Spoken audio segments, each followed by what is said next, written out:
استعين وهو خير المعين وصلى الله على سيدنا محمد وآله الطاهرين اللهم صل على محمد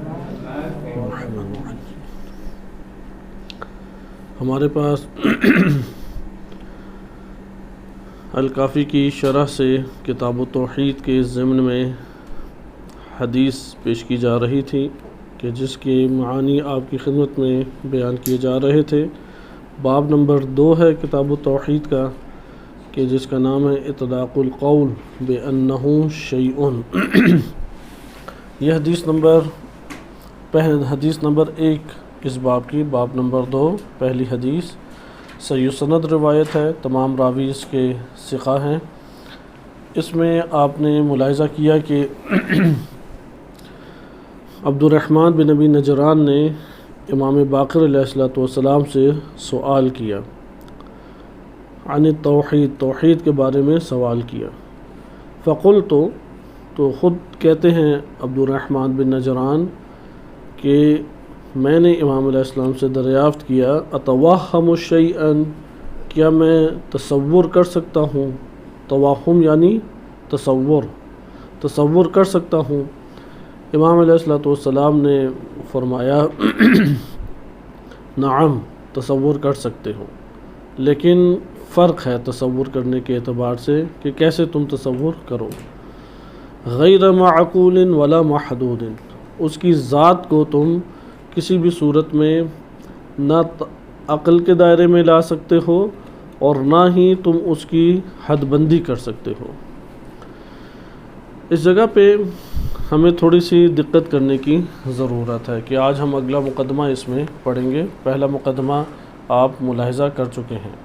وہ پہلا مقدمہ یہ تھا کہ مفہوم کی دنیا ایک ہے اور ایک دنیا ہمارے پاس وہ مفہوم جس کے اوپر منطبق ہوتا ہے اس کی ہے۔ بالفاظ دیگر، آسان الفاظ میں اگر ہم اسے سمجھنے کی کوشش کریں، ایک ہمارے نفس سے باہر کا جہان ہے جو حقائق سے پر ہے، وجودات ادھر موجود ہیں، اور ایک ہماری معلومات ہے، علم ہے کہ جو ہم اس سے لیتے ہیں۔ لہذا یہاں پہ جو سوال کیا جا رہا ہے یہ اس علم اور مفہوم سے تعلق رکھتا ہے۔ انشاءاللہ تعالی ابھی آپ کے سامنے احادیث آئیں گی کہ کیا اللہ تعالی ہم سے غائب اور پوشیدہ ہے؟ تو امام معصوم کے روایات ہیں کہ اللہ پوشیدہ نہیں ہے، خالق اور مخلوق کے درمیان اللہ نے حجاب نہیں رکھا، بلکہ انسان ہے، مخلوق ہے کہ جو خود حجابوں کو اللہ تعالیٰ کے درمیان لے آتی ہے اور وہ اللہ سبحانہ و تعالیٰ کو درک نہیں کر پاتا۔ لیکن چونکہ اللہ تعالیٰ جسم نہیں ہے، اس لیے جسمانیت کو ہم اگر چاہیں بھی تو تب بھی ہمیں اس کا کوئی فائدہ نہیں ہے، دکھائی نہیں دے گا، لمس نہیں ہوگا، حس نہیں ہوگا، کیونکہ جسم نہیں ہے اللہ تعالیٰ۔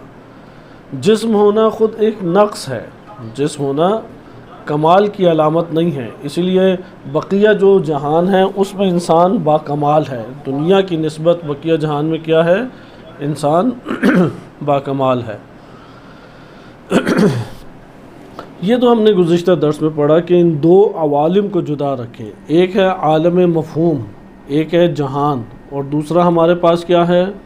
عالم مصداق، جس کے اوپر یہ مفہوم منطبق ہوتا ہے۔ بس جس چیز کے اوپر بھی یہ مفہوم منطبق ہو اس کو ہم کیا قرار دیں گے؟ عالم مصداق۔ بذات خود مفہوم کیا ہے؟ وہ ایک عالم مفہوم، اسے عالم معنی بھی کہہ سکتے ہیں، عالم تصور بھی کہہ سکتے ہیں، ایک مفہوم کی دنیا ہے۔ یہ ہمیں فرق اس لیے کرنا ضروری ہے تاکہ اس روایت کو بھی سمجھ سکیں، بعض اشتباہات بھی ہمارے ذہنوں سے دور ہو سکیں۔ جیسا کہ فلسفہ اسلامی میں ایک بحث آتی ہے کہ وجود جو ہے وہ مشترک معنوی ہے، اب وہاں پہ آپ کو مختلف نظریات دیکھنے کو ملیں گے۔ یہاں پہ عموماً کیونکہ یہ یہاں تک جو مسئلہ آپ کی خدمت میں ذکر کیا گیا ہے، ایک نو اگر دقت کریں تو پیچیدہ تر پیچیدہ ہو جاتا ہے۔ اس کی وجہ کیا ہے؟ ہمارے ہاں روایات میں تشبیہ کی کلن نفی کی گئی ہے۔ اللہ تعالیٰ کو کسی کے مشابہ قرار نہ دو، اللہ سبحانہ و تعالیٰ کو مثل اللہ کی قرار نہ دو، ند اللہ تعالیٰ کے لیے قرار نہ دو۔ یعنی اللہ تعالیٰ مخلوق کی مانند نہیں ہے، صحیح ہے، اللہ سبحانہ و تعالیٰ کے اندر مخلوق کی صفات کو ہم ثابت نہیں کر سکتے۔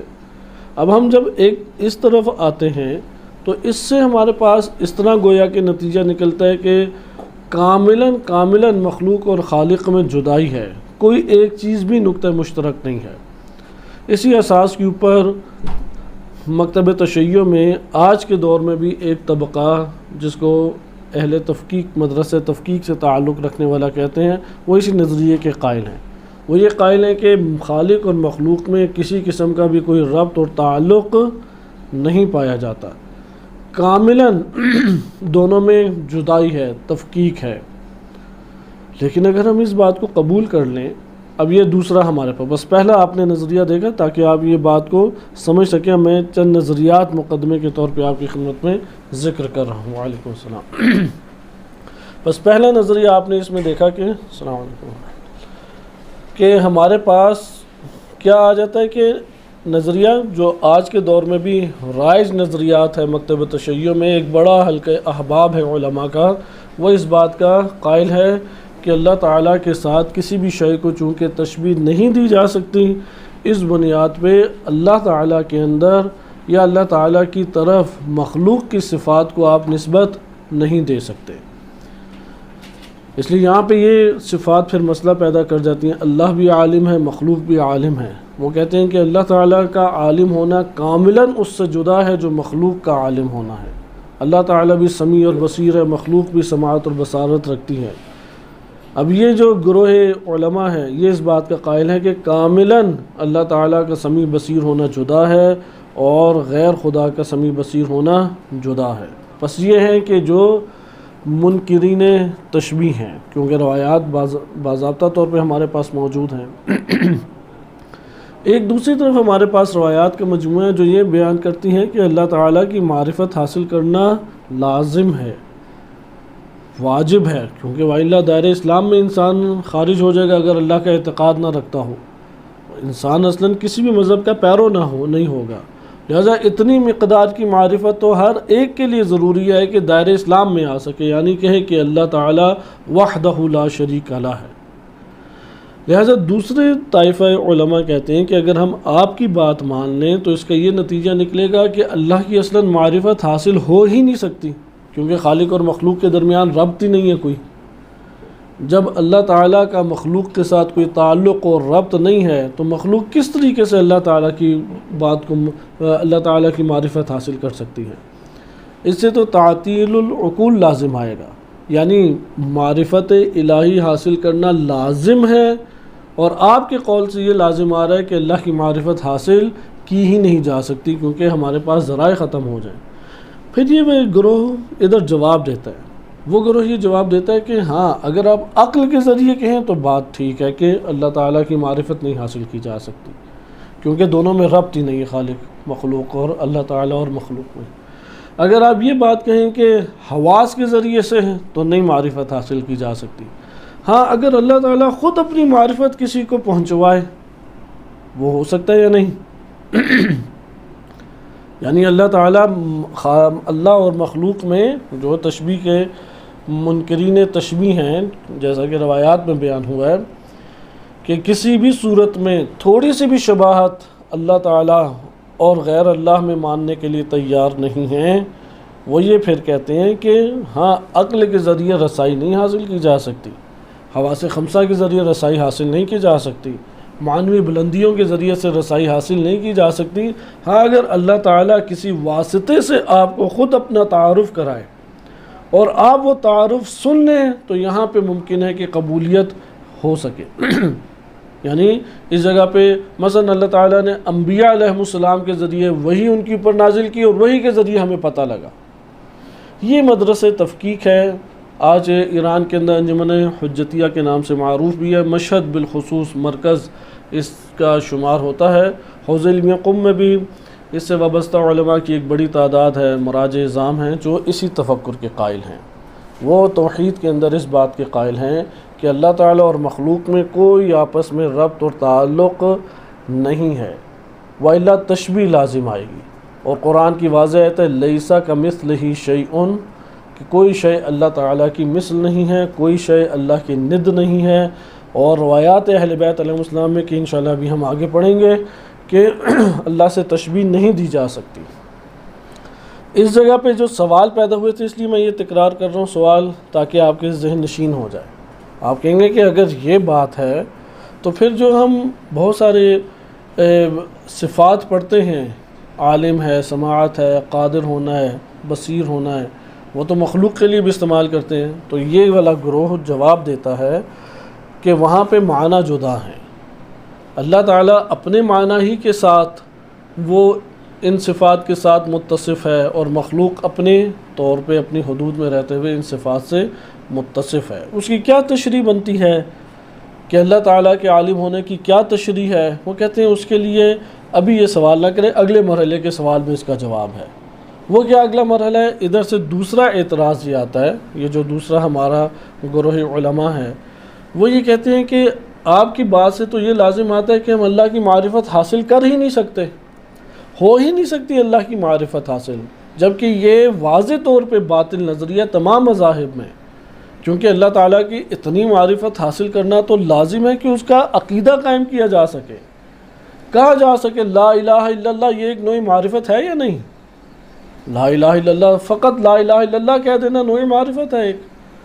تو آپ جس طریقے سے کہہ رہے ہیں اللہ کی معرفت نہیں حاصل کی جا سکتی، تو یہ آگے سے جواب دیتے ہیں کہ آپ کی بات ٹھیک ہے کہ اگر بشر اپنے ہی زور کے اوپر اللہ کی معرفت حاصل کرنا چاہے تو نہیں حاصل کر سکتا، وہ حواس کے ذریعے سے اللہ تعالیٰ تک نہیں پہنچ سکتا، وہ عقل و شعور کے ذریعے سے اللہ تعالیٰ تک نہیں پہنچ سکتا، وہ مکاشفات اور معنویات کے ذریعے سے اللہ تعالیٰ تک رسائی حاصل نہیں کر پائے گا۔ پھر آپ کہیں یہ سوال کرے گا بتاؤ پھر اللہ کا اقرار کیسے کرو گے؟ تو یہ گروہ علماء جواب دیتا ہے کہ ہم اس بات کے قائل ہیں کہ اللہ تعالیٰ خود اپنی معرفت کروائے گا، اس کی نہیں جائے گی، وہ اپنی معرفت کروائے گا۔ کہیں گے کیسے کروائے گا؟ وحی کے ذریعے کرائے گا، انبیاء کو اللہ تعالیٰ بھیجے گا، انبیاء نے جو باتیں کہی ہیں اللہ نے اپنا تعارف کرانے کے لیے، آپ اسے قبول کر لیں، یہ اللہ کی معرفت حاصل ہو جائے گی۔ مثلا اگر انبیاء علیہ السلام جیسا کہ نبی صلی اللہ علیہ وسلم وحی کے ذریعے سے یہ معارف لے کے آئے اور ان معارف کو ائمہ اطہار علیہ السلام نے نشر کیا، تو ائمہ اطہار علیہ السلام جو بیان کر رہے ہیں گویا کہ وہ اللہ تعالیٰ کی وہ وحی ہے کہ جو نبی صلی اللہ علیہ وسلم، یا وہ تعلیم ہے، اگر آپ وحی کو مقید کرتے ہیں قرآن کریم کے ساتھ بالفرض، آپ تعلیم الہی کہہ سکتے ہیں کہ جو نبی صلی اللہ علیہ وسلم کو اللہ نے تعلیم دی اور یہی تعلیم منتقل ہوئی ائمہ اطہار علیہ السلام کے پاس، تو اس طریقے سے اللہ کی دی ہوئی تعلیم سے ہم اللہ کا تعارف لیں گے۔ اس کے اوپر ہمارے پاس متعدد احادیث مبارکہ بھی موجود ہیں۔ اب اس کا کیا نتیجہ نکلے گا؟ اگر روایت ہمیں کہہ رہی ہے کہ اللہ سبحانہ علمہ ذاتہ، قدرتہ ذاتہ، اللہ کا علم اس کی ذات ہے، کہتے ہیں بس آپ قبول کر لیں، چونکہ وہی نے بتایا آپ قبول کر لیں۔ آپ سوال اٹھائیں گے، وہ کہیں گے کہ سوال اٹھانے کی گنجائش ادھر نہیں ہے، کیونکہ آپ کو تعارف خود کرنا نہیں پڑے گا، کروایا جائے گا، اور جو کروایا جا رہا ہے آپ نے تسلیم کرنا ہے اسے، اس کے علاوہ آپ کے پاس کوئی چارہ نہیں ہے۔ یہ طبقہ اس وقت نجف قم میں بھی ایک تعداد رکھتا ہے، پاکستان اور ہند میں بھی موجود ہے، وہ انہی نظریات کی، توحیدی نظریات کو زیادہ ترویج کرتے ہیں، اور اس کی اساس بالآخر حوض علمیہ اور بزرگان دین ہی ہیں۔ ہم یہ نہیں کہہ سکتے کہ انہوں نے اپنے پاس سے ہی کوئی نظریہ لے کے آئے ہیں، یہ قدیمی زمانے میں بھی پایا جاتا تھا، بالخصوص شیخ صدوق رحمۃ اللہ علیہ اس نظریے کے زیادہ قائل تھے۔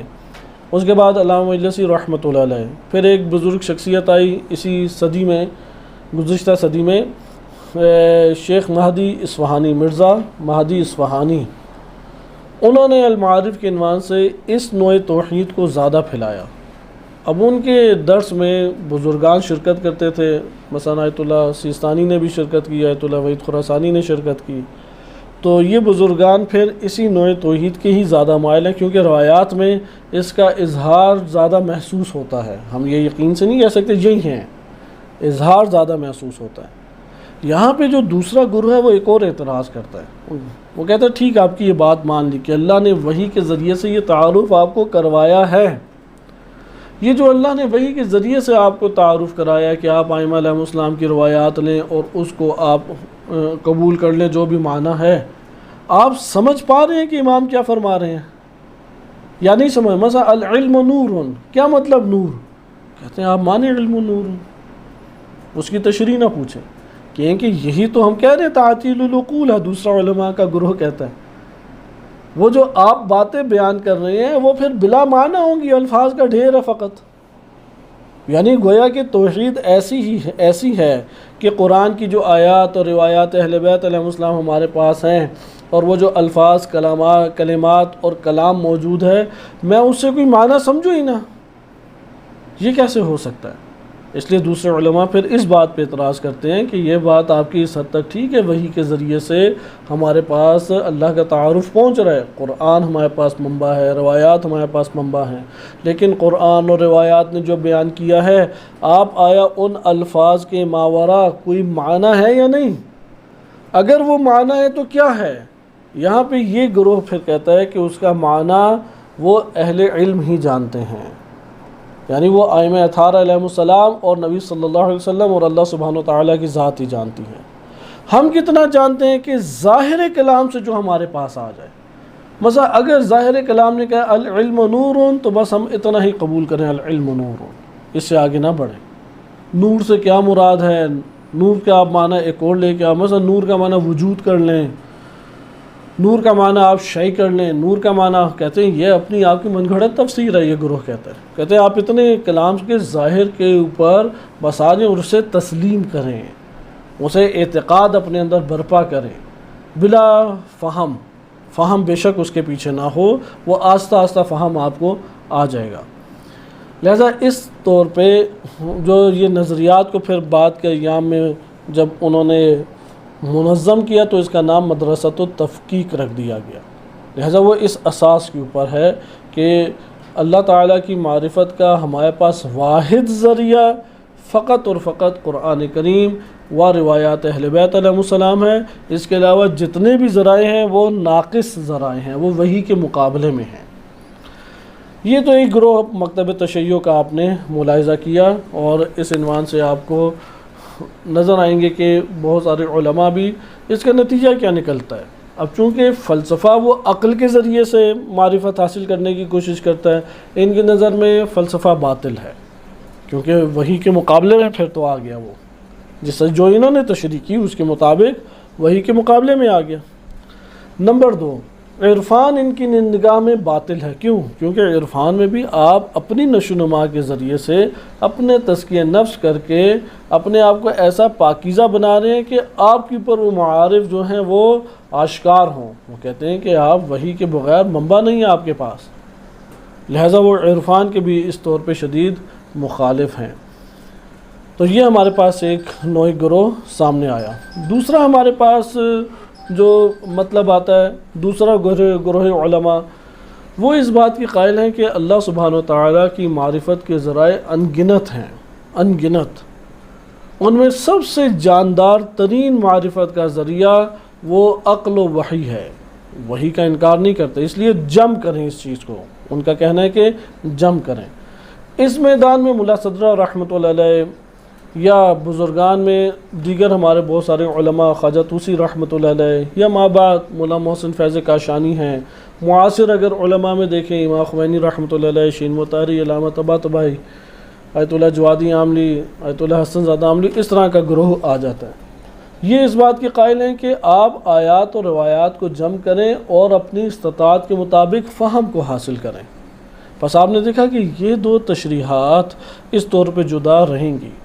اب علامہ مجلسی رحمۃ اللہ علیہ کا تعلق پہلے گروہ کی علماء سے ہے، اس لیے آپ ان کے کلام میں فہم کی زبان کو کم اور روایت کی شرح روایت ہی کے دوش پہ زیادہ دیکھیں گے۔ ایک روایت کی شرح روایت ہی کی، مثلا یہ جو ہم ابھی روایت پڑھ رہے ہیں کہ یہاں پہ جب یہ کلمہ امام نے فرمایا کہ نعم غیر معقول ولا محدود، تو اس کی تشریح کے لیے علامہ مجلسی رحمۃ اللہ علیہ ایک اور روایت لے کے آئیں گے جس میں امام نے فرمایا کہ اللہ کو عقلوں سے درک نہیں کیا جا سکتا، تصورات اور اوہام اللہ تعالیٰ تک نہیں پہنچ سکتے، لہذا یہ بات پھر اپنی جگہ رہ جائے گی کہ میں جس نوعیت کا فہم حاصل کرنا چاہ رہا ہوں وہ مطالب تو نہیں ذکر ہو رہے، بالآخر اس میں چاہتا ہوں کہ ان معانی کو بہتر طور پہ فہم حاصل کروں۔ وہ پھر ایک اور روایت لے کے آئیں گے، وہ پہلی روایت بھی میرے لیے فہم کے اعتبار سے حل نہیں ہوئی، دوسری اور میرے لیے حل نہیں ہو رہی۔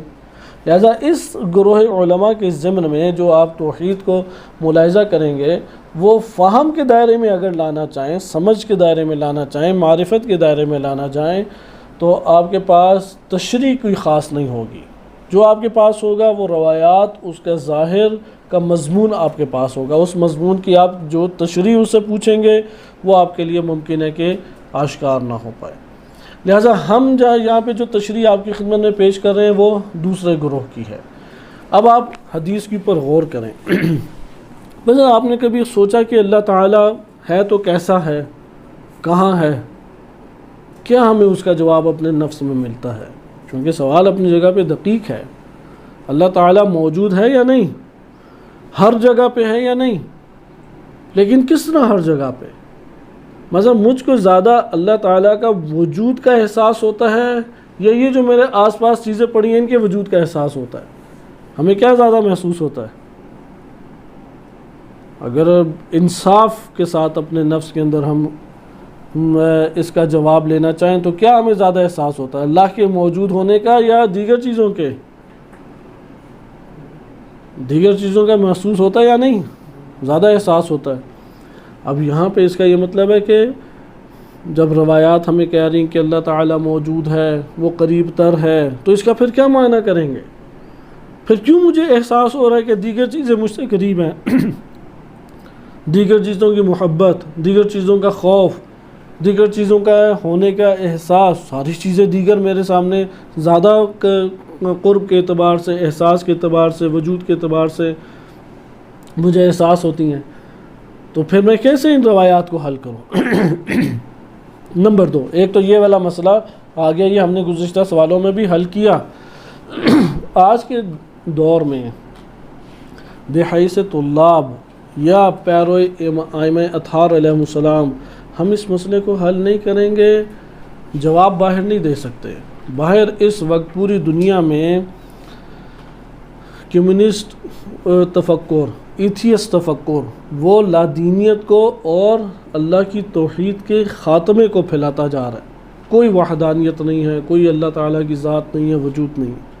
اگر میں اور آپ اس جگہ پہ اس مسئلے کو حل نہیں کریں گے تو باہر بھی ان کو جواب نہیں دے سکتے۔ وہ ہمارے ساتھ براہ راست ہی سوال کرے گا، ان کے سوال بھی یہی ہیں کیونکہ اچھا اللہ موجود ہے اور یہ چیزیں بھی موجود ہیں، تو اس کا وجود کہاں محسوس ہوتا ہے؟ بتاؤ کہاں ہے وہ؟ یہ تو مجھے پتہ ہے یہاں پہ ہے، وہاں پہ ہے، فلاں ہے، اس کے اثرات بھی مجھے نظر آ رہے ہیں، کہاں ہیں اللہ تعالیٰ کے وجود کے اثرات؟ آپ کہیں گے آپ جو نسبتیں دے رہے ہو آپ تو اپنے توہمات کے اوپر نسبتیں دے رہے ہو، حقائق کے اوپر تو نہیں مشتمل وہ نسبتیں۔ مثلا آپ کہہ رہے ہو کائنات کو اللہ نے بنایا، آپ کو کیسے پتہ اللہ نے بنایا؟ آپ کے پاس کوئی دلیل؟ آپ کہیں گے آیات اور روایات اور قرآن، کہیں گے یہ بھی خود ہی تم لوگ لے آئے ہو۔ ایتھیسٹ اسی طرح سے آتے ہیں، یہی کہتے ہیں کہ میں تو دنیا میں آنا ہی نہیں چاہتا تھا، مجھے کیوں دنیا میں لائے؟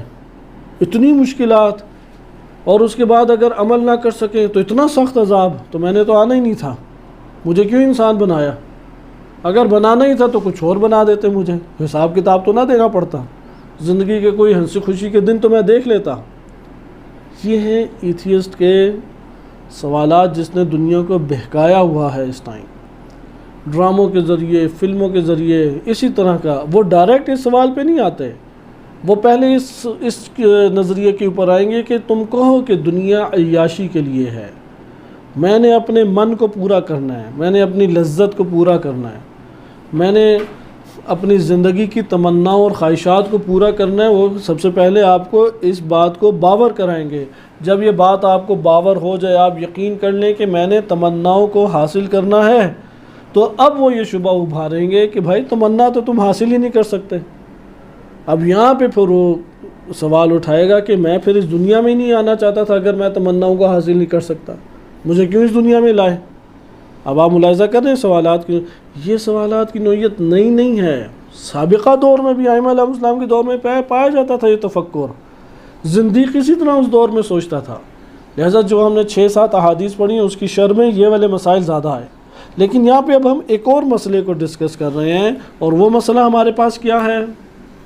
وہ مسئلہ یہ ہے کہ آیا میں اللہ تعالیٰ کا تصور کر سکتا ہوں؟ کس طور پہ؟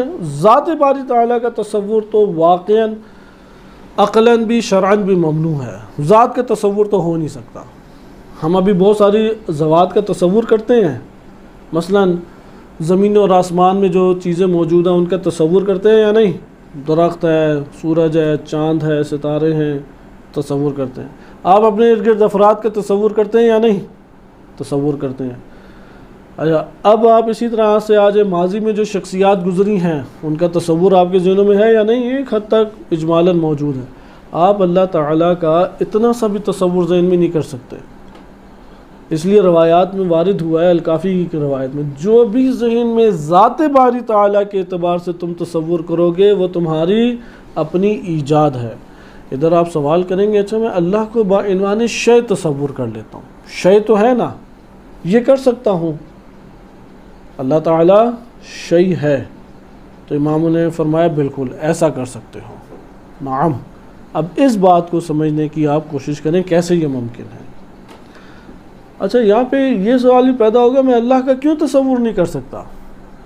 عالم ذہن تو ماشاءاللہ بہت بڑا ہے، میں تو بہت کچھ اس میں بنا سکتا ہوں، بہت کچھ اس میں میرے لیے واضح ہو سکتا ہے، آ سکتا ہے، تو کیسے میرے لیے ممکن ہے کہ میں تصور اللہ تعالیٰ کا نہ کر سکوں؟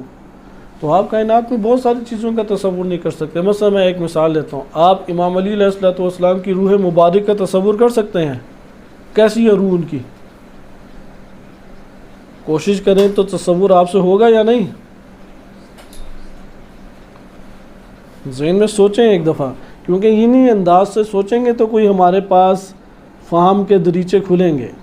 کائنات میں صرف اللہ تعالیٰ نہیں، آپ اپنی روح کا بھی تصور نہیں کر سکتے۔ آپ جن کا تصور کرتے ہیں وہ ہیں جو حواس خمسہ نے آپ تک پہنچایا ہے۔ جو حواس خمسہ کے دائرے میں نہیں آتا وہ آپ کے ذہنی تصورات میں بھی نہیں آتا۔ اگر خود ساختہ کوئی تخیل بناتے ہیں تو وہ آپ کا اپنا تخیل ہے۔ مثلا اپنی روح کا تصور ذہن میں آتا ہے آپ کے؟ کیسی ہے وہ روح؟ شکل و صورت اس کی، کوئی حدود اس کی؟ لہذا ضروری نہیں ہے کہ ہر ذات کا تصور ذہن میں ہے، یہ پہلی چیز۔ ہم اس کو اگر علمی انداز میں کہہ سکیں تو کہہ سکتے ہیں کہ تصور ہمارے پاس تین طرح کے بنتے ہیں، یا ہمارے حواس خمسہ و تصور بنا رہے ہیں، یا ہمارا خیال و تصور بنا رہا ہے، یا ہماری عقل و تصور بنا رہی ہے۔ اللہ تعالیٰ حواس خمسہ کے دائرے میں آ ہی نہیں سکتا کہ میں ذہنی طور پہ کوئی اس کی شکل و صورت کا تصور کر سکوں۔ اللہ سبحانہ و تعالیٰ تخیلات کی دنیا میں نہیں آ سکتا کہ میں خیالی اس کی تصویر کشی کروں۔ جو خیالی تصویر کشی میرے ذہن میں ہوگی وہ میرے نفس کی ایجاد ہے، کیونکہ خیالات کے اوپر قابو پانا آسان نہیں ہے۔ جہاں پہ اختیار سے شے باہر ہے وہاں پہ تکلیف آپ کے اوپر ساقط ہے، روایات کے باقول۔ اس لیے ہو سکتا ہے کہ کسی کے ذہن میں فوراً کوئی ایسا تصور آ جائے خیالی، اور وہ کہے کہ نفس اس کو کہہ رہا ہو کہ یہ خیال کہہ رہا ہو کہ یہ دیکھو یہ اللہ ہے، ہو سکتا ہے۔ لیکن خود اپنے نفس کے اندر اصلاح کریں کہ اے نفس یہ تو نے گھڑا ہے، وہ اللہ نہیں ہے، اللہ تو خیال کے دائرے میں نہیں آتا۔ تیسرا ہمارے پاس ہے عقل۔ عقل جو ہے تصور ذات کا نہیں کر سکتی، اللہ تعالیٰ کی ذات کا تصور نہیں کر سکتی۔ عقل کے مورد میں آپ بعض چیزوں کو لے سکتے ہیں۔ عقل بعض ایسے مفاہیم کے ذریعے سے معرفت حاصل کر سکتی ہے جو اللہ تعالیٰ سے وابستہ ہے، اس سے اللہ کی معرفت حاصل ہوگی، کیونکہ سب سے زیادہ اللہ تعالیٰ نے جو ایکوریٹ گرفت دی ہے، جسے آپ کہہ سکتے ہیں کہ بالکل صحیح طریقے سے دقت میں جا کے شے کو پکڑنا، وہ فقط و فقط عقل انسانی ہے۔ مثلا لیبارٹری میں آپ ایک ذرے کو لے جائیں، کتنا چھوٹا کریں گے، بالآخر آ کے وہ ایک حد کے اوپر ختم ہو جائے گا، لیکن عقل ہے کہ وہ لامحدود اس کو لے کے جا سکتی ہے، خیال ہے کہ لامحدود تصور کر سکتی ہے۔ لہذا خیال اور عقل کی جو دسترس ہے وہ لیبارٹری سے کئی گنا بڑھ کر ہے، کئی گنا، اصلاً دائرے میں ہی نہیں ہے کوئی۔ مثلا یہاں پہ لیبارٹری ایک ہی وقت میں 100 چاند نہیں رکھ سکتی، رکھ سکتی ہے یا نہیں؟ لیبارٹری کے اندر آپ کتنے چاند لا سکتے ہیں؟ ایک بھی نہیں لا سکتے، لیکن آپ کا تخیل اس کی وسعت اتنی ہے کہ آپ ہزاروں چاند ایک سیکنڈ سے بھی پہلے بنا لیں گے۔ عقل عقل آ کے اتنی باریکی میں جائے گی، اتنی باریکی میں جائے گی کہ چاند اور اس کی نلاہٹ کو جدا کر لیتی ہے عقل، خیال دونوں کو جدا کرنے میں کامیاب ہو جاتا ہے۔ لیبارٹری نہیں کر سکتی یہ کام، نہ آنکھ رہے گی اور نہ کچھ، مثلا آنکھ سے اس کی سیاہی کو جدا نہیں کر سکتے۔ بس یہاں پہ ہمارے پاس یہ بات آئی کہ عقل دقیق ترین گہرائی میں، ڈیپتھ میں جا سکتی ہے۔ اب عقل اگر جا سکتی ہے تو عقل کے ذریعے میں ذات کو گرفت میں لے سکتا ہوں۔ عقل کے ذریعے میں نے کہکشاؤں کو گرفت میں لیا، زمین کے چلنے کو، اس کی گردش کرنے کو، اس کے اسرار کو عقل نے پکڑ لیا، عقل نے فرشتوں کی معلومات لے کے پکڑ لیا۔ آیا میں اللہ سبحانہ و تعالیٰ کی ذات کو پکڑ کے اپنے عقل کے دائرے میں لا کے مقید کر سکتا ہوں؟ یہاں پہ روایات واضح انکار کرتی ہے کہ نہیں، عقل یہ کام نہیں کر سکتی، کیونکہ ذات باری تعالیٰ عزیز قدیر، عزیز یعنی بہت قوی ہے، عزیز ہے، حکیم ہے، قادر ہے، صحیح ہے، لامحدود ہے۔ یہ محدود سی عقل اس لامحدود کو اپنے اندر سمو نہیں سکتی۔ یہاں پہ بے درجہ اولا جب اللہ تعالیٰ کو نہیں سمو سکتی، تو اسی طریقے سے جو اللہ کے بعد ایک وسیع قدرت رکھتی ہیں، اللہ کے مقابلے میں محدود ہیں لیکن عقل کے دائرے میں نہیں آ سکتی، وہ چیزیں بھی عقل نہیں سمجھ پائے گی، یعنی اس کی ذات کو عقل اپنے اندر مقید نہیں کر سکتی۔ مثلا معرفت کن ہے، معرفت شے، کائنات کی کسی بھی شے کی تمام حقیقت کو عقل پکڑ لے، ایسا نہیں ہو سکتا، کچھ حقیقت کو پکڑ لے گی۔ مثلا نبی صلی اللہ علیہ وسلم کی تمام معرفت کو حاصل کر لے، نہیں، عقل اس طرح سے نہیں پکڑ سکے گی۔ عقل پھر کیسے پکڑے گی؟ آپ کہیں گے یہ تو آپ وہی باتیں کر رہے ہیں جو پہلے گروہ پہ اعتراض کر رہے تھے، تعطیل العقول لازم آ رہا ہے۔ یہاں پہ اب یہ تشریح کرتے ہیں، اس تشریح کو سمجھے۔ آپ نے فلسفہ اسلامی میں بدایت الحکمہ کے اندر ایک فصل پڑھی ہے، مرحلہ اولا میں فصل ثانی، مفہوم الوجود مشترک معنوی، الوجود مشترک معنوی، کیونکہ وجود کو فلسفے میں دو مرحلوں میں مطالعہ کیا جاتا ہے۔ ایک مرحلہ اس کا ہے مفہومی مرحلہ، وہی جو ابھی ہم ادھر پڑھ رہے ہیں، مفہوم کے دائرے میں۔ ایک مرحلہ ہے جو مفہوم سے باہر خارج کی دنیا میں ہے۔ اب جو خارج کی دنیا میں وجود ہے وہ تو نہیں ذہن کے اندر آئے گا، اس لیے آپ جو باتیں مفہوم کی دنیا میں پڑھ رہے ہیں اس کی خصوصیات الگ ذکر کرتے ہیں، اور وہ جو وجود خارج میں موجود ہے اسی فلسفہ اسلامی میں آپ اس کی خصوصیات الگ ذکر کرتے ہیں۔ لہذا آپ آئیں مفہوم کی دنیا میں، ادھر وہ ایک بات کرتے ہیں، اور یہ ہمارے آج کے درس سے بھی وابستہ ہے، وہ یہ ہے کہ غالباً مرحلہ اولا کی 9ویں فصل ہے یا 10ویں، آپ اس میں خود دیکھیے گا کہ وجود اور شے مسابق ہیں۔ یہاں پہ یہی مطلب آج ہمارے لیے مہم ہے، وجود اور شے مسابق ہیں۔ بس یہاں پہ اب ہمیں جاننے کے لیے دو نکات ہو گئے، ان دو نکات کو جانیں۔ آج کا درس چونکہ زیادہ علمی مباحث کے پر مشتمل ہے، اس لیے توجہ اس کے اوپر کرے تو بہتر ہے، کیونکہ آگے کا مطلب ہمارا حل ہی اس کے اوپر ہے، وَإِلَّا حل نہیں ہے۔ یعنی ہم یہ نہیں کہتے کہ جو امام نے بیان فرمایا 100% ہم نے سمجھ لیا، نہیں، ہم نے اتنا سمجھ لیا کہ جتنا بشریت کے فہم میں آیا، یعنی ہم سے بڑے بڑے جو بزرگان گزرے ہیں انہوں نے جو عقلی استدلال کے دائرے میں بیان کیا ہے اس تک ہم پہنچ سکیں گے۔ ہاں، وہ تزکیہ نفس کے بعد کے مراحل ہر ایک کو جو اللہ نے خصوصی ہدایت کی ہے وہ اسی کے ساتھ خاص ہے، تو اس کو سمجھنے کے لیے دو نکات جانے ہیں۔ پہلا ہے مشترک۔ مشترک کسے کہتے ہیں؟ مشترک کو دو حصوں میں آپ مطالعہ کر سکتے ہیں۔ آپ نے یہ لفظ سنا ہوگا، مشترک لفظی طور پر مشترک ہے یا معنوی طور پر مشترک ہے۔ علمی دنیا سے وابستہ افراد اس بات کو اچھے طریقے سے جانتے ہیں۔ آپ ابھی ساری کی ساری توجہ ادھر رکھیں، ہم اس کے ضمن میں ایک سوال اٹھائیں گے، اور یہ سوال جو بھی فلسفہ اسلامی پڑھ رہا ہوتا ہے اس کے ذہن میں آتا ہے اور مشوش رہ جاتا ہے۔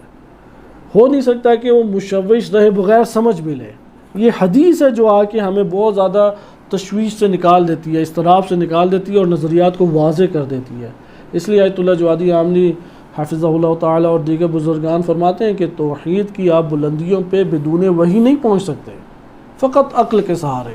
ہاں، یہ ضرور ہے کہ عقل اور وحی ایک دوسرے کی تائید کرتی ہیں، عرفان و برہان ایک دوسرے کی تائید کرتا ہے، قرآن اور عرفان ایک دوسرے کی تائید کرتا ہے، لیکن قرآن کے متعلق بالا تر ہیں۔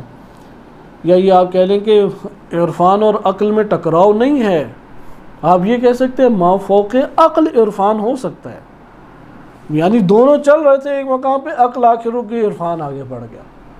عرفان اور قرآن چل رہے تھے ایک مرحلے کے اوپر، آ کے عرفان رک گیا، قرآن آگے بڑھ گیا، یہ ہو سکتا ہے، لیکن ٹکراؤ آپس میں نہیں کر سکتے۔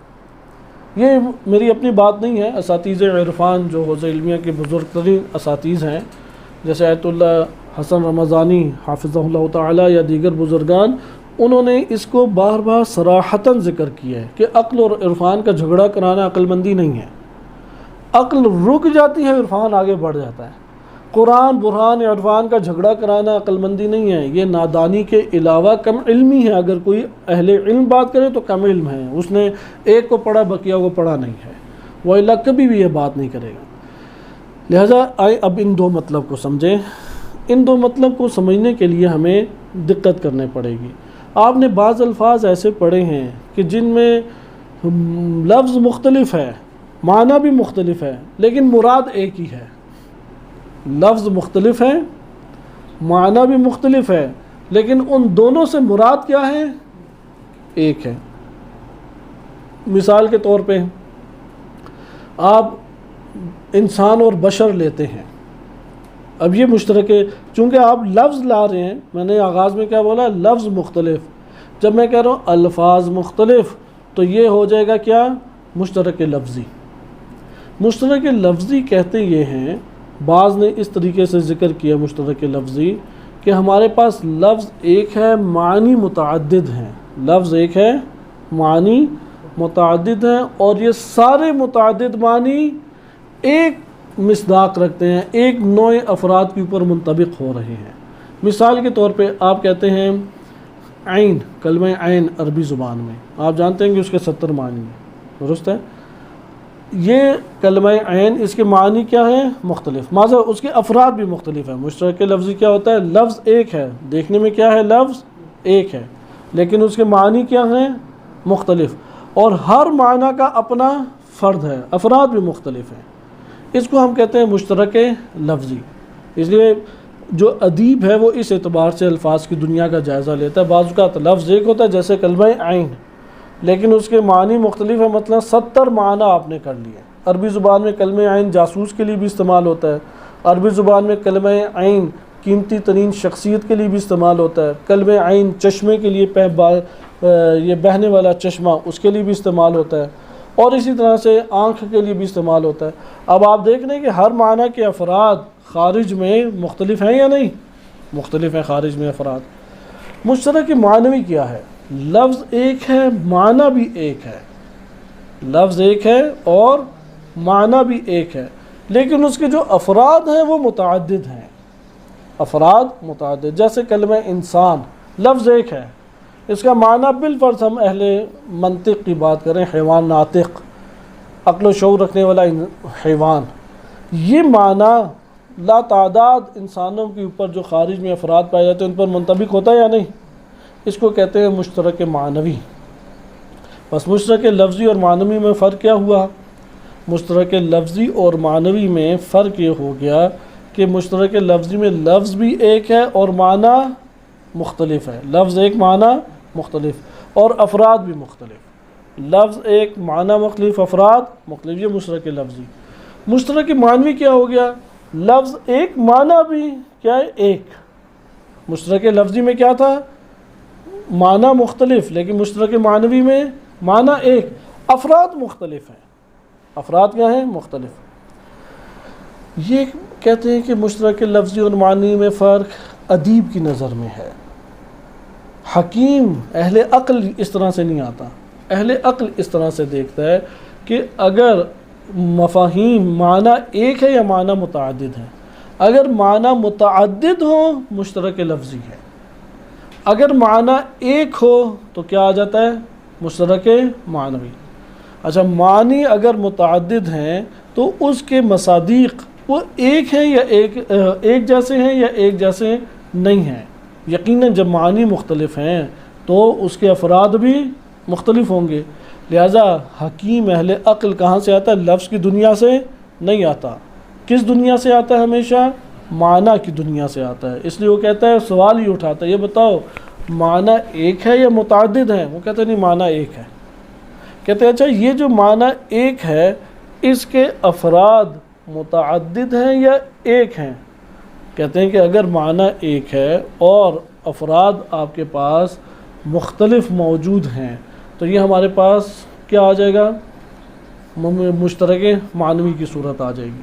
لیکن اگر معنی متعدد ہیں اور افراد بھی متعدد ہیں تو کیا آ جائے گا؟ آپ کے پاس لفظی آ جائے۔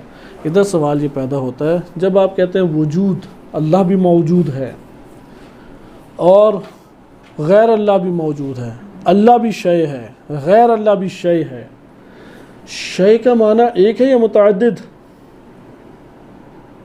شے کا چیز ہونا معنی ایک ہے، معنی ایک ہے، یعنی اللہ کے لیے بھی جب آپ اس لفظ کو استعمال کریں معنی تبدیل ہو رہا ہے، جب آپ مخلوق کے لیے استعمال کر رہے ہیں معنی تبدیل ہو رہا ہے؟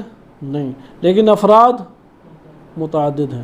ادھر سوال پیدا ہوگا ٹھیک آپ خارج کے اعتبار سے تو موحد ہوئے کیونکہ آپ نے اللہ اور مخلوق کو ایک نہیں کیا، لیکن آپ نے عالم ذہن میں معنی کے اعتبار سے ایک کر دیا یا نہیں؟ معنی کے اعتبار سے ایک ہو گئے یا نہیں ہوئے؟ اسی کی بنیاد پہ آپ ابھی دوبارہ بدایت الحکمہ کا جائزہ لیں، بعض بڑے بڑے علماء وہ یہاں پہ ڈگمگا گئے۔ ابو الحسن اشعری نے تو نظریہ اختیار کیا مشترک لفظی ہے، بقیہ نے آ کے جواب دیا اگر مشترک لفظی مان لیتے ہو تو پھر تو کئی تم چیزوں کے اور دیگر چیزوں کے قائل ہو جاؤ گے، یعنی اس کے اندر نقصانات ہمارے کافی زیادہ، کوئی معنی نہیں سمجھ سکیں گے، کئی خدا کا ہونا لازم آہستہ آہستہ آ جائے گا لوازمات کے ذریعے سے بحث ہے۔ بعض نے آ کے یہ کہا جیسے محقق دوانی ہیں یا دیگر بزرگان ہیں، انہوں نے کہا کہ اللہ کے معاملے میں وجود مشترک لفظی ہے، ممکن الوجود میں مشترک معنوی ہے، یعنی مخلوقات کے اندر ایک معنی ہے وجود یا شے کا ایک معنی ہے۔ جب یہاں پہ کہہ رہے ہیں نا اتوہم شیئا، تو ادھر شے کا مخلوق میں ایک معنی ہے، اللہ کے لیے جدا معنی ہے، وہ جدا معنی اللہ تعالیٰ ہی جانتا ہے۔ وَإِلَّا کیا لازم آئے گا؟ وَإِلَّا لازم آئے گا عالم معنی میں آپ اس بات کے قائل ہو جائیں علت اور معلول کے درمیان کوئی سنخیت پائی جاتی ہے، کوئی سازگاری پائی جاتی ہے، اور اللہ تعالیٰ کے ساتھ کسی قسم کی سازگاری نہیں ہے، مخلوق اور خالق کے درمیان کسی قسم کا ربط نہیں ہے۔ یہ مشکلات ایجاد ہوئی، ان سب کو جواب دیا کہ آپ جس طریقے سے جا رہے ہیں اسے تو تعطیل العقول لازم آئے گی۔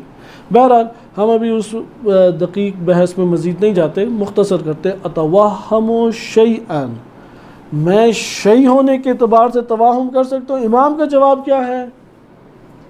ہاں، جب امام فرما رہے ہیں کہ ہاں کر سکتے ہو تو ادھر امام شیء کا ایک معنی لے رہے ہیں یا ایک سے زائد معنی لے رہے ہیں؟ کیونکہ اگر ایک سے زائد معنی شیء کا لے رہے ہیں یعنی مشترک معنوی کے طور پہ ادھر لیا جا رہا ہے شیء کو یا مشترک لفظی کے طور پہ لیا جا رہا ہے، کیونکہ مشترک لفظی میں بالآخر معنی متعدد تھے اور پھر ان کے مصادیق میں متعدد تھے۔ جب آپ کہہ رہے ہیں اتوہم شیئا، راوی نے سوال کیا، اب ہم فلسفیانہ دنیا سے باہر آ گئے، ہم حدیث کے دائرے میں پوچھتے ہیں شیء کا معنی کیا ہے؟ چیز کا ہونا، اردو میں چیز کہتے ہیں، چیز کا ہونا۔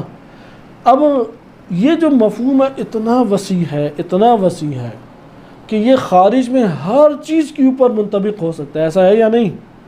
جیسے مفہوم وجود اتنا وسیع ہے، اتنا وسیع ہے کہ ہر چیز کے اوپر منطبق ہو سکتا ہے، جو خارج میں ہے بے شرطے کہ ہو اس کے اوپر منطبق ہو سکتا ہے۔ آپ یہاں پہ دیکھیں وجود یا کلمہ شیء، اس کا معنی ایک ہے یا ایک سے زائد ہے؟ جو امام کی روایت سے لگ رہا ہے اتوہم شیئا، راوی نے سوال کیا، تو یہاں پہ جو عربی زبان میں عرف کے اندر معاشرے کے اندر شیء کا جو معنی لیا جاتا تھا وہ معنی آیا وہی معنی ادھر مراد لیا گیا یا کوئی اور معنی مراد لیا گیا ہے؟ دقت کریں، وہی معنی مراد لیا گیا یا کوئی اور معنی مراد لیا گیا؟ ہمارے پاس کیا ظاہر ہوتا ہے، آپ کو کیا محسوس ہوتا ہے جب راوی نے کہا؟ کیونکہ آپ تھوڑا میرے ساتھ ساتھ چلیں، وہ خالی سوچ بچار کے بغیر درس ہو گیا کہ میرے ہی نتیجے آپ لیتے رہیں تو بے فائدہ ہو جائے گا، آپ اپنے طور پہ بھی کچھ نتیجے لیں۔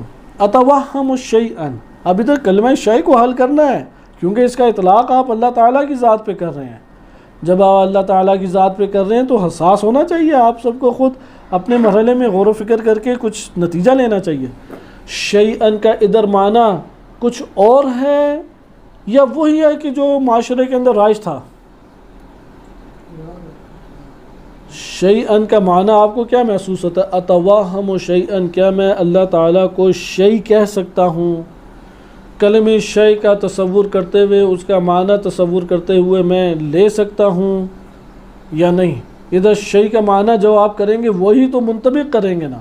تو شیء کا ایک معنی تو معاشرے کے اندر رائج ہے، آیا وہی رائج معنی اللہ کے اوپر آپ منطبق کر رہے ہیں یا کچھ اور معنی ہے؟ کیا آپ کو محسوس ہوتا ہے؟ احسن، راوی معاشرے والا پوچھ رہا ہے. یہ علمی طور پہ جو اصول فقہ کے قواعد ہیں، ظاہر سے کیسے استفادہ کیا جائے، اس کا بھی یہی نتیجہ ہے کہ کیا وہ نتیجہ نکلتا ہے جو معاشرے میں رائج معنی ہے وہی ہے. کیونکہ اگر اس کے علاوہ کوئی اور معنی مقصود ہوتا تو یقیناً امام ارشاد فرما دیتے ہیں. صحیح ہے؟ یہی ہمارے پاس علم فقہ میں بھی ادلہ اسی طرح آتی ہیں. جب قرآن نے کہا احل اللہ البیع وحرم الربا، بیع کہتے ہیں اردو میں خرید و فروخت کو، آیا ادھر بیع کا معنی خرید و فروخت کے علاوہ کچھ اور ہے یا وہی معنی جو معاشرے میں رائج تھا؟ علماء میں بحث ہے. تو علماء متفق ہیں کہ وہی معنی ہے کہ جو معاشرے میں رائج تھا، کیونکہ اگر رائج معنی کے علاوہ کوئی اور معنی مراد ہوتا آیت یا روایت آگے بیان کر دیتی. جب آیت اور روایت نے آگے بیان نہیں کیا تو اس کا مطلب ہم بھی کوئی اور معنی نہیں لے سکتے. یہاں پر بھی ہم شیء کا ایک ہی معنی پھر لیں گے. بس ہمیں پتہ لگا یہاں پہ شیء مشترک معنوی کے طور پر ہے. آپ ادھر کہیں گے کہ اس کا مطلب ہے کہ آپ اللہ اور مخلوق کو تو معنی کے اعتبار سے ایک ہی معنی میں لے کے آ رہے ہیں. تو یہاں پہ امام نے آگے مسئلہ حل کیا. دیکھو ذات باری تعالیٰ کبھی بھی انسان کے اندر منتقل نہیں کر سکتے. آپ ایک اس سے مفہوم سمجھ سکتے ہیں، وہ مفہوم اس کی ذات پر منطبق ہو رہا ہے.